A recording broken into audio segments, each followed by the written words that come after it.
نحمده ونصلي على رسوله الكريم اللهم صل على سيدنا ومولانا محمد النبي الأمي وعلى آله وأصحابه وبارك وسلم۔ میرے معزز خواتین و حضرات، سورۃ احزاب کی آیت النبی اولا بالمؤمنین من انفسهم وازواجہ امہاتہم وَأُولُو الْأَرْحَامِ بَعْضُهُمْ أَوْلَى بِبَعْضٍ فِي كِتَابِ اللَّهِ مِنَ الْمُؤْمِنِينَ وَالْمُهَاجِرِينَ إِلَّا أَن تَفْعَلُوا إِلَىٰ أَوْلِيَائِكُمْ مَعْرُوفًا كَانَ ذَلِكَ فِي الْكِتَابِ مَسْطُورًا۔ اس آیت کا ترجمہ پیغمبر کی ذات مومنین کو ان کی اپنی جانوں سے بھی زیادہ محبوب ہے۔ النبی اولا بالمؤمنین من انفسہم، نبی کی ذات مومنین کو ان کی اپنی جانوں سے بھی زیادہ محبوب ہے۔ وازواجہ امہاتہم، اور پیغمبر کی بیویاں یہ مومنین کی مائیں ہیں۔ اس مسئلے کو بہت ہی غور کے ساتھ اچھی طرح سمجھیں۔ پیغمبر مومنین کے لیے مومنین کی جان سے بھی زیادہ عزیز ہیں، اور پیغمبر کی بیویاں مومنین کی مائیں ہیں۔ تو اس سے یہ مسئلہ واضح ہوتا ہے کہ پیغمبر امت کے باپ ہیں۔ اگر اس بات کو یوں ہی سمجھ لیا جائے، اور ہے بھی ایسے ہی، تو ایک شبہ پیدا ہوتا ہے کہ جب حضور علیہ السلام کی بیویاں امت کی مائیں ہیں تو حضور علیہ السلام امت کے باپ ہوئے۔ اب ساری امتی اور سارے امتی اور ساری امت آپس میں بہن بھائیوں کی طرح ہو گئی۔ اب ان کی نکاح کا مسئلہ کیسے ہوگا، ان کی وراثت کا مسئلہ کیسے چلے گا، یہ جو شبہ پیدا ہونا تھا، اس کو اللہ نے اسی آیت کے دوسرے جملوں میں واضح کر دیا۔ وَأُولُو الْأَرْحَامِ بَعْضُهُمْ أَوْلَى بِبَعْضٍ فِي كِتَابِ اللَّهِ، کہ پیغمبر اور امت کا یہ رشتہ جسمانی نہیں ہے بلکہ روحانی ہے۔ جو تمہارے جسمانی رشتہ دار ہیں وراثت میں وہ زیادہ حقدار ہیں۔ مثال کے طور پہ ایک بندے کے دو بھائی ہیں، ایک ایمان کی وجہ سے روحانی بھائی ہے، اور ایک جو ہے اس کا حقیقی بھائی ہے اور اس کا خونی بھائی ہے۔ جب معاملہ میراث کے اور مال کے تقسیم کا آئے گا تو وہ بھائی زیادہ حقدار ہوگا جو جسمانی بھائی ہے۔ جو خونی بھائی ہے وہ بھائی حقدار نہیں ہوگا جو صرف اس کا روحانی بھائی ہے۔ یہاں ایک دوسری بات بھی سمجھیں۔ وَأَزْوَاجُهُ أُمَّهَاتُهُمْ، پیغمبر کی بیوییں یہ امت کی مائیں ہیں۔ پیغمبر کی بیوی کے ساتھ امتی کا نکاح حرام ہے، لیکن اس کی دلیل یہ آیت نہیں، چونکہ وہ مائیں ہیں لہذا ان سے نکاح حرام نہیں۔ یہ آیت اس بات کی دلیل نہیں ہے۔ یہ بات اپنی جگہ درست ہے کہ پیغمبر کی بیوی کے ساتھ امتی کا نکاح حرام ہے۔ اس کی دلیل قرآن پاک کی دوسری آیت ہے۔ اللہ فرماتے ہیں وَمَا كَانَ لَكُمْ أَن تُؤْذُوا رَسُولَ اللَّهِ وَلَا أَن تَنكِحُوا أَزْوَاجَهُ مِن بَعْدِهِ أَبَدًا، پیغمبر کی بیوی سے امتی کبھی بھی نکاح نہیں کر سکتا۔ پیغمبر کی بیوی سے امتی کا نکاح حرام ہے، اور اس کی دلیل یہ آیت ہے وَلَا أَن تَنكِحُوا أَزْوَاجَهُ مِن بَعْدِهِ أَبَدًا۔ اس کی دلیل وَأَزْوَاجُهُ أُمَّهَاتُهُمْ نہیں ہے۔ پیغمبر کی بیوی سے امتی کا نکاح کیوں حرام ہے؟ اس کا سیدھا اور صاف جواب یہ ہے، جب اللہ نے حرام کہہ دیا تو حرام ہو گیا۔ اب ہمیں یہ پوچھنا کیوں حرام ہے، یہ سوال بنتا ہی نہیں ہے۔ جیسے ماں سے نکاح حرام، پھوپھی سے نکاح حرام، بہن سے نکاح حرام، بیٹی سے نکاح حرام، بھتیجی سے نکاح حرام، بھانجی سے نکاح حرام۔ کیوں حرام ہے؟ اللہ نے فرما دیا ہے۔ اسی طرح انبیاء کی بیوی سے نکاح کیوں حرام، پیغمبر کی بیویوں سے نکاح کیوں حرام؟ وہ اس لیے حرام کہ اللہ نے اس سے منع کر دیا ہے۔ وَأَزْوَاجُهُ أُمَّهَاتُهُمْ، یہ اس بات کی دلیل نہیں، بلا ان تنکحوا ازواجہ من بعدہ ابدا، یہ اس بات کی دلیل ہے۔ اگر کوئی بندہ ازواجہ امہاتہم کو دلیل بنائے گا تو پھر ایک نیا اشکال پیدا ہوگا کہ پیغمبر امت کے باپ ہیں، پھر نبی کا نکاح کسی امتی کی لڑکی کے ساتھ نہیں ہونا چاہیے۔ پیغمبر باپ ہونے کے باوجود امتی لڑکی سے نکاح کر رہے ہیں تو پھر پیغمبر کی بیوی ماں ہے اور امت کا نکاح کیوں نہیں؟ پھر یہ حرمت سمجھ میں نہیں آئے گی۔ تو اس لیے یہاں جو سبب حرمت ہے وہ اللہ کا حکم ہے، بلا ان تنکحوا ازواجہ من بعدہ ابدا۔ اور یہاں جو بات چل رہی ہے وہ روحانیت کی ہے، جسمانیت کی نہیں ہے، کہ وہ جو ہے ہماری روحانی مائیں ہیں، پیغمبر ہمارا روحانی باپ ہے۔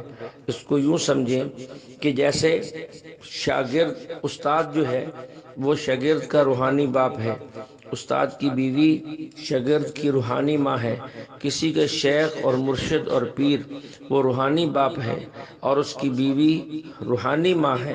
لیکن مسئلہ یہ ہے اگر استاد اپنی بیوی کو طلاق دے دیتا ہے یا استاد فوت ہو جاتا ہے، اس کے بعد شاگرد جو ہے وہ استاد کی بیوی سے نکاح کر سکتا ہے، یہ جائز ہے۔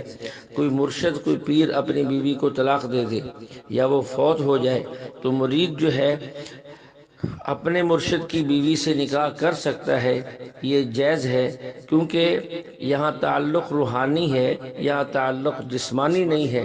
پیغمبر کی بیوی روحانی ماں ہے، لیکن پیغمبر کی وفات کے بعد تو پھر امتی کا نکاح جائز ہونا چاہیے، جیسا کہ استاد کی بیوی سے جائز ہے، شیخ کی بیوی سے جائز ہے۔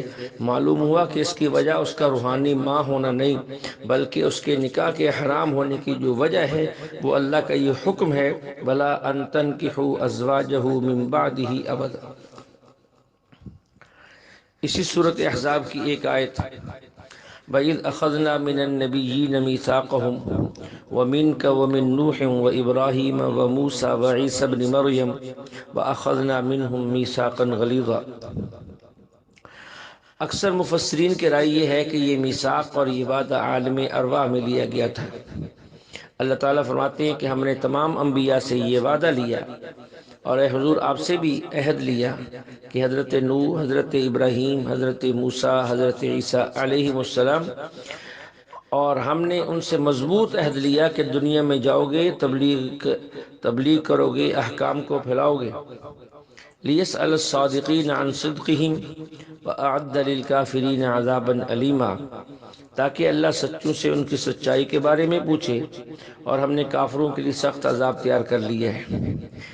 اب یہاں ایک بات سمجھیں، کچھ لوگوں کا کام ہے قرآن کا نام لے کر دھوکہ دینا، ترجمۃ القرآن کے اشتہار لگا کر دھوکہ دینا، دورہ تفسیر کے اشتہار لگا کر دھوکہ دینا، ان کا یہ کام ہے۔ لیکن ہمارا کام دھوکہ دینا نہیں ہے، لوگوں کو دھوکوں سے نکالنا ہے۔ ان کا کام قرآن کی آیات اور احادیث رسول کے اندر شبہات پیدا کرنا ہے، اور ہمارا کام لوگوں کو شبہات سے نکالنا ہے۔ اس لیے اس بات کو یہاں غور سے سمجھیں۔ اس آیت میں اللہ نے فرمایا وَإِذْ أَخَذْنَا مِنَ النَّبِيِّينَ مِيثَاقَهُمْ، ہم نے تمام انبیاء سے عہد لیا، اور پھر ان میں سے 5 کا نام بطور خاص ذکر کیا، حضور علیہ السلام کا، حضرت نوح کا، حضرت ابراہیم، حضرت موسیٰ، حضرت عیسیٰ علیہ السلام کا۔ یہ ان کے اعزاز اور اکرام کی وجہ سے یہ تمام انبیاء سب انبیاء سے زیادہ اولو العزم اور بڑے مرتبے والے ہیں۔ اب یہاں وہ بات سمجھیں، عالم ارواح میں یہ وعدہ، عالم ارواح میں وعدہ ہے، اور عالم ارواح میں اللہ تعالیٰ نے ان انبیاء کی روحوں کو نبی فرمایا۔ یہ وہ لوگ کہتے ہیں انبیاء کی روحوں کو نبی فرمایا، من النبیین۔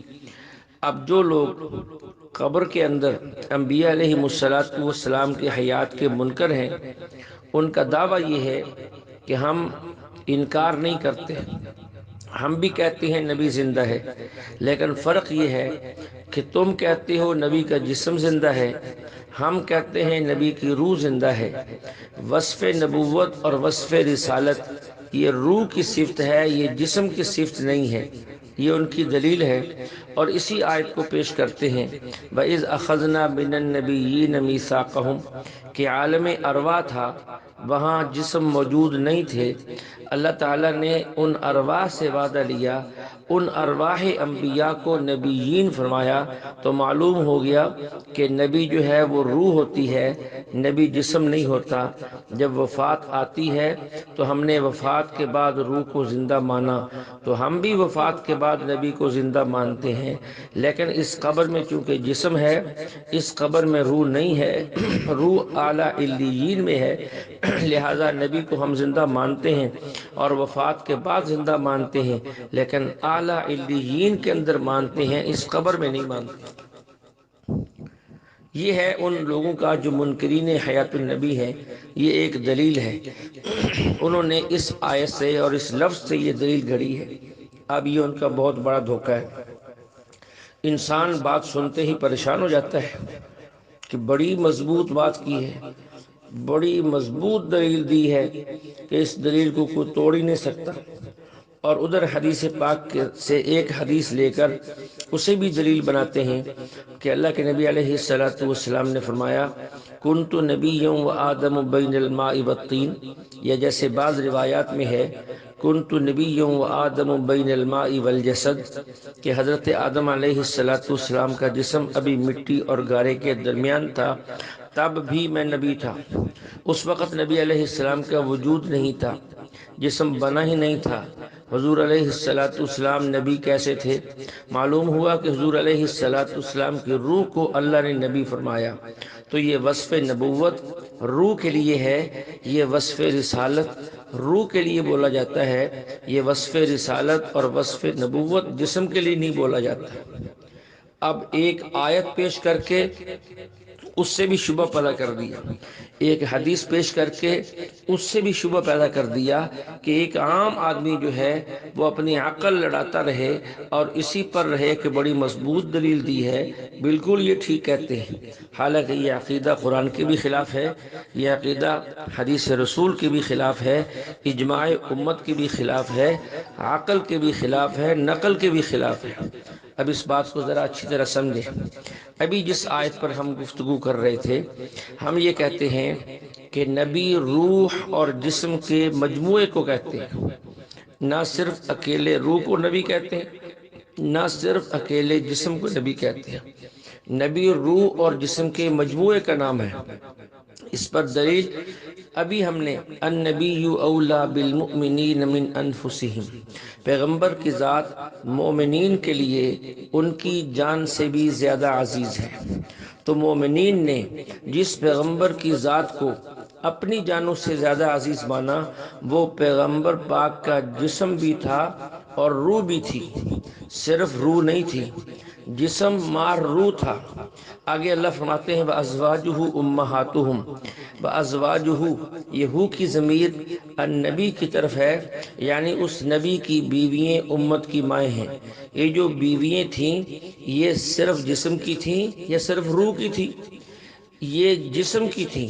خود قرآن پاک بتا رہا ہے کہ وصف نبوت پیغمبر کے جسم کے لیے ہے، لیکن جسم کون سا؟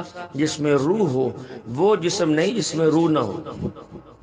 اس بات کو پھر سمجھے، جب ہم کہتے ہیں قبر میں جسم کو دفن کر دیا گیا تو یہ جسم نبی ہے، کیونکہ جسم کی نبوت تو قرآن سے ثابت ہو گئی، النبی اولا بالمؤمنین من انفسہم، مومنین اپنی جان سے بھی